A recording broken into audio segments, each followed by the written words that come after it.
pencurian dengan kekerasan yang ada di kota Tangerang, Banten.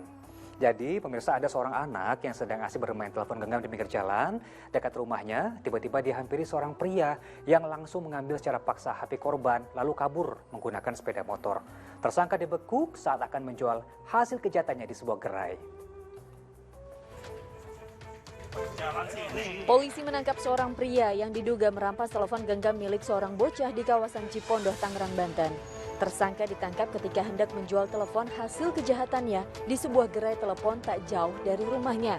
Aksi kejahatan yang terekam kamera pengawas memperlihatkan tersangka sempat mengawasi korban yang sedang asik bermain game sebelum merampas teleponnya.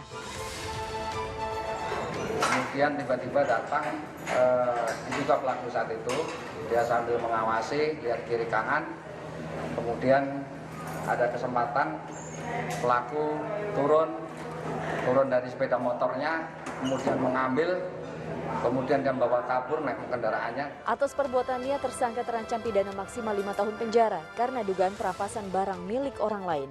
Taufik Saleh melaporkan dari Tangerang, Banten. Subhanallah, ini bisa menjadi pelajaran buat kita semua, khususnya orang tua ya Ustaz, agar bisa lebih berhati-hati lagi. Untungnya tadi sang anak tak sampai menerima kekerasan atau terluka ya. Iya. Ya, kalau saya ingin menghimbau begini, jadi intinya pertama kita harus berhati-hati, apalagi di saat sekarang ya, kita sedang tertimpa musibah pandemi, semuanya otomatis terdampak pada ekonomi. Nah, jadi orang-orang yang kemudian putus haram dan hal-hal yang tidak diinginkan ini bisa terjadi ya, kayak merampas, ada orang olahraga sepedanya ada yang dirampas ya, main handphonenya dirampas. Nah, karenanya hati-hati, apalagi anak-anak ya, jangan main handphone di luar, sebaiknya di dalam rumah atau di tempat-tempat yang aman. Nah, tetapi juga intinya kejahatan atau kemungkaran itu ya, itu akan berbalas kepada dirinya yang melakukannya. Jadi faman afa waslaha fajruhu Allah. Jadi balasan terhadap kejahatan adalah pembalasan yang setimpal.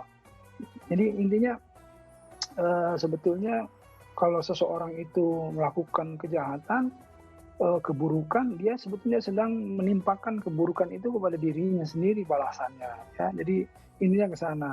Nah, sedangkan orang siapa yang memaafkan ya berbuat baik, dan ganjarannya juga akan baik dari Allah. Nah, ini harus hati-hatilah, terutama orang-orang tua. Ya, coba periksa atau dicek anak-anaknya, jangan sampai main handphone kemudian di luar atau tidak dalam lingkungan yang aman. Khawatir memancing Ustaz ya?